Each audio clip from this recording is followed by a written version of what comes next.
The number of new cases hitting a new record. More than 77,000 new infections reported on Thursday alone. 223,000 people have now died of the virus so far. All of this coming even as President Trump insisted things are improving. More and more people are getting better. We have a problem that's a worldwide problem. It will go away. And as I say, we're rounding the turn. We're rounding the corner. It's going away.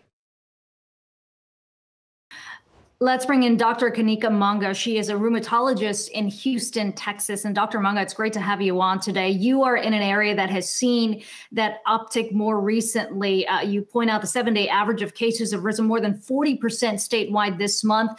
What did you make of the president's comments yesterday during the debate? Are things moving in the right direction? I wish they were. At this point, unfortunately, we are seeing a rise nationwide in Texas, as you just mentioned, and in Houston.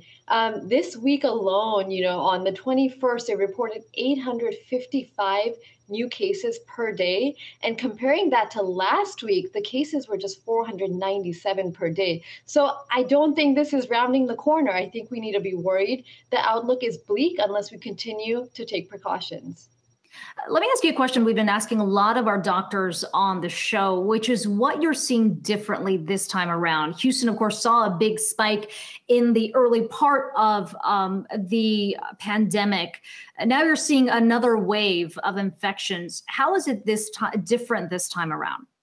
I think a lot of it's the same. I think we're just learning more about the virus and how to deal with it. I think now we're better at capturing symptoms earlier on versus waiting until patients have to go through the emergency department or have to be admitted. So I think the difference is we're just more aware of what the virus contains and just more aware as a city or as a state of what to expect. But at the same time, what I've seen throughout, whether earlier or now, is when we start gathering and we don't use our mask, cases will go up. And I am seeing people, even if they're smaller gatherings, people are still meeting, but now they're being more lax on wearing their mask.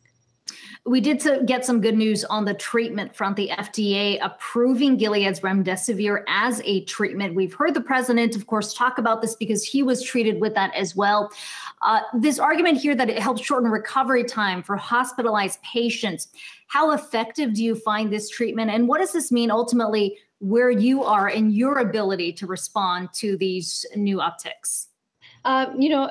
Whenever there's a drug with potential for the virus, I'm always happy about that. But I do want to make it clear that there's mixed data with this medication. There's some doctors and some studies that have shown that it may decrease the duration of symptoms or the length of symptoms. But then there's also a big study that was done last week by the WHO that showed there was no change in death associated with COVID-19 when patients were given this medication. So at best, the data is mixed.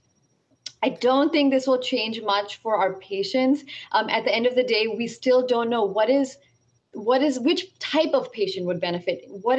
A lot of doctors think earlier on. The earlier on they get the medication, the better. But what is earlier on? What is that window where it may help our patients? We're still unsure about that. So I don't think it changes much for the patient. Precaution, wearing your mask, being socially distant, and taking your health in your own hands, not waiting for mandates across the city or the state, but being responsible for yourself, for your family, to maintain all precautions to prevent getting the virus in the first place.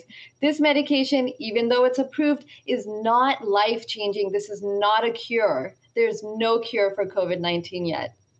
What about the availability of remdesivir? Right. You've raised questions about the efficacy in treating or trying to determine which patients it will be most effective on, but how much access do you have to the actual drug? So depending on where you practice, so I practiced, a lot of my colleagues have access to it even before it was approved by the FDA, but I want to realistically say it's a very expensive drug. It is not going to be easily accessible to our patients, but I think the FDA approving it definitely will be it may make it a little easier for doctors to access it, especially when patients come in with earlier symptoms of it.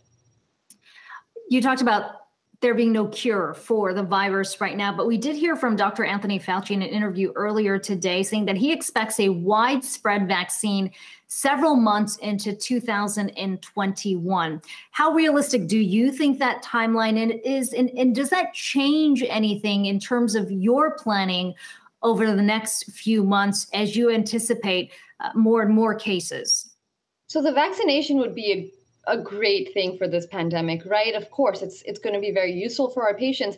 But at this point, I think early next year is us being optimistic. I hope it's safe and it can get distributed by that time. Once we have one approved, even it getting distributed may take some time and a lot of money. So I think at best it'd be early next year. I don't anticipate one being approved sooner than that. And yes, I think once we do have one, we would have to wait and see how long does it even provide immunity to our patients. Are there particular patients that get more immunity, other patients that don't really benefit from it at all? So these are things that we're going to have to take into consideration even as the vaccination gets approved. And finally, while we're talking about these new case counts and concerns around the surge nationwide, we have seen that the death rate is not necessarily as high as what we saw early on in the pandemic. Is there a lag here? Are you concerned that number is going to tick higher in conjunction correlating to these new case counts? Or given what we've learned over the last few months, is there more treatment there? And is that leading to lower death rates? So, we're seeing more cases, but we're also seeing an increase in hospitalization this time around. So with an increase in hospitalizations, there is a delay, there is a lag. So death rates may also see an increase with that lag, like you mentioned. So I don't think we're out of the woods yet. I think we have to wait and see what the death rates do. With an increase in hospitalizations, I am cautious and I am worried. Dr. Kanika Monga, rheumatologist in Houston, Texas. It's good to talk to you today.